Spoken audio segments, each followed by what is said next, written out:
Hello friends, क्या आप भी फ्रिज खरीदने के बारे में सोच रहे हो?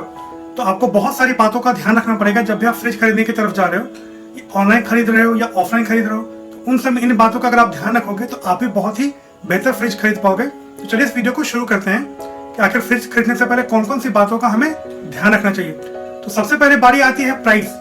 अगर आप फ्रिज खरीदने की कोशिश कर रहे हो या सोच रहे हो तो आपके अंदर आपके मन में एक प्राइस पॉइंट डिसाइड होगा कि आखिर आप किस प्राइस पॉइंट के अंदर फ्रिज लेने की कोशिश कर रहे हो।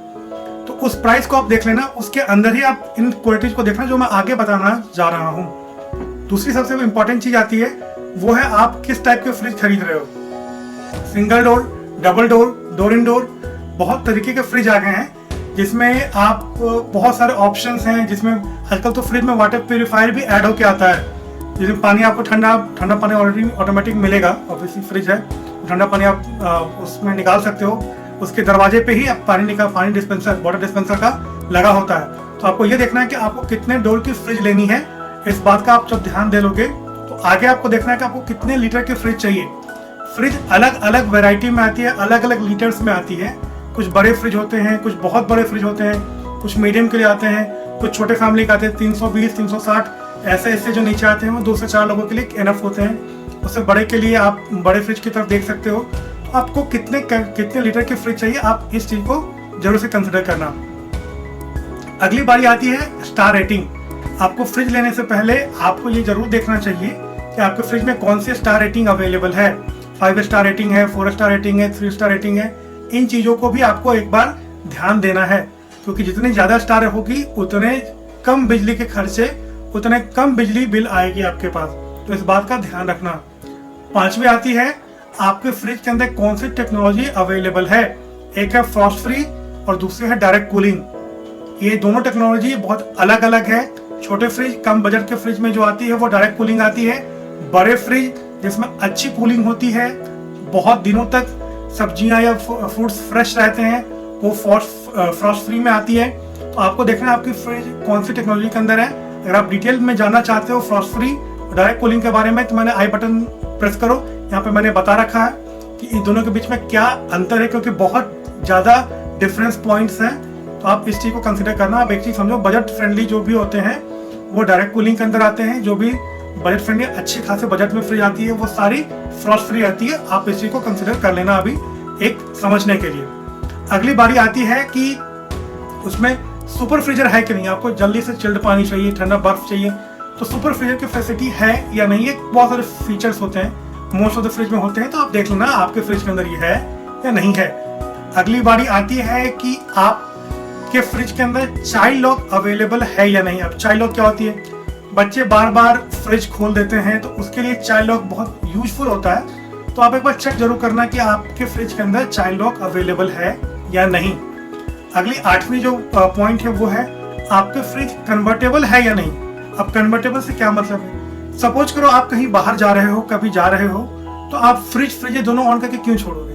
तो आपने क्या करना है, आपने फ्रिज को बंद कर देना है, फ्रीजर को ऑन रखना है, उसमें सारी चीजें आप रख दो, उसको बीइंग अ फ्रिज एक्टिवेट कर दो।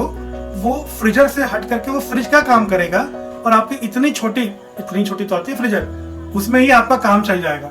बिजली की बचत होगी ना।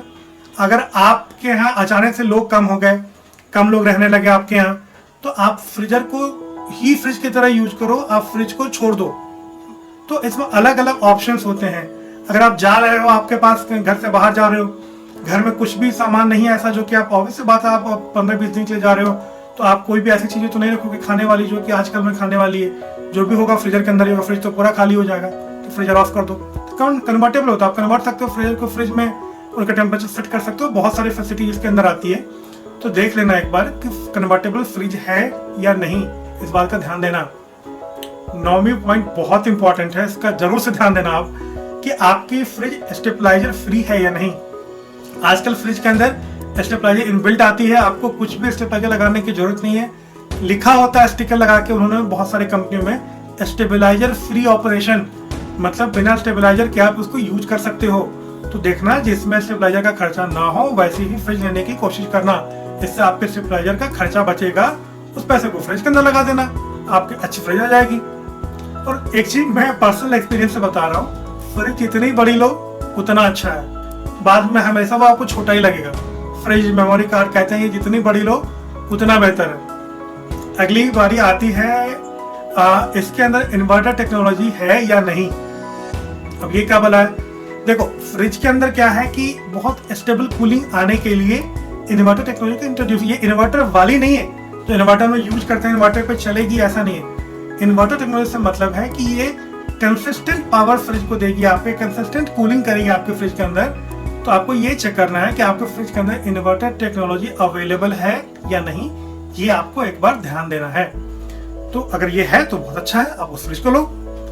अगली बारी आती है डोर अलार्म। बहुत छोटी सी चीज है, आप फ्रिज कुछ ले रहे थे, आप फ्रिज बंद करा, दरवाजे पूरी तरह बंद नहीं हुई तो अलार्म बजने लगता है कुछ टाइम के बाद।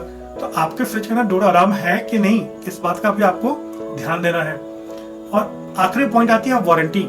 आपके फ्रिज के अंदर कितनी वारंटी है, कितने दिनों की वारंटी है, कंप्रेसर पे कितनी वारंटी है, पूरे फ्रिज पे कितनी वारंटी है, इस बात का ध्यान देना। आपको फ्रिज वाले लिख के देंगे 10 साल की वारंटी, आप ये नहीं बताएंगे कि फ्रिज के कोई पार्ट्स खराब हुए तो उस पे वारंटी 5 साल की या 3 साल की ही है। आपके सिर्फ कंप्रेसर पे, जिससे फ्रिज ठंडा होता है, उस पे सिर्फ 10 साल की वारंटी है। तो कंप्रेसर ऑब्वियसली महंगा आता है, मगर फ्रिज के बाकी पार्ट्स के भी तो पैसे लगते हैं। तो देख लेना कि फ्रिज, पूरे फ्रिज पे वारंटी है 10 साल की, या फिर कंप्रेसर पे या फ्रिज के बाकी पार्ट्स पे कितने दिनों की वारंटी है। होम सर्विस अवेलेबल है कि मैं बार बार कहता हूँ होम अप्लायंसेज में होम सर्विस जरूर से देख लेना आपके यहाँ होम सर्विस अवेलेबल है या नहीं, या आपको फ्रिज लेके जाना पड़ेगा। फ्रिज बड़ा होता है, देख लेना होम सर्विस रहती है, मगर कंपनी बहुत हेवी चार्ज करती है, तो ध्यान देना क्या चार्जेस। अगर एक भी पता कर लोगे तो बहुत अच्छा है। आजकल तो बहुत सारी टेक्नोलॉजी आ गई है, 30 दिन तक खाने फ्रेश रहते हैं, तो ये सब भी आप अपने साइट से आप देख सकते हो कि कौन सी टेक्नोलॉजी यूज हुई है फ्रिज के अंदर, आपको जब भी फ्रिज लेना हो उससे पहले। और आगे मैं कुछ फ्रिज के रिकमेंडेशंस और उस कौन कौन सी फ्रिज अच्छी है उसके बारे में भी बता रहा हूँ, ध्यान से देखना वीडियो को आगे भी। फर्स्ट पार्ट वीडियो का खत्म होता है, सेकंड पार्ट इसमें मैं फ्रिज कौन कौन सी अच्छी है वो बताने जा रहा हूँ, ध्यान से देखना।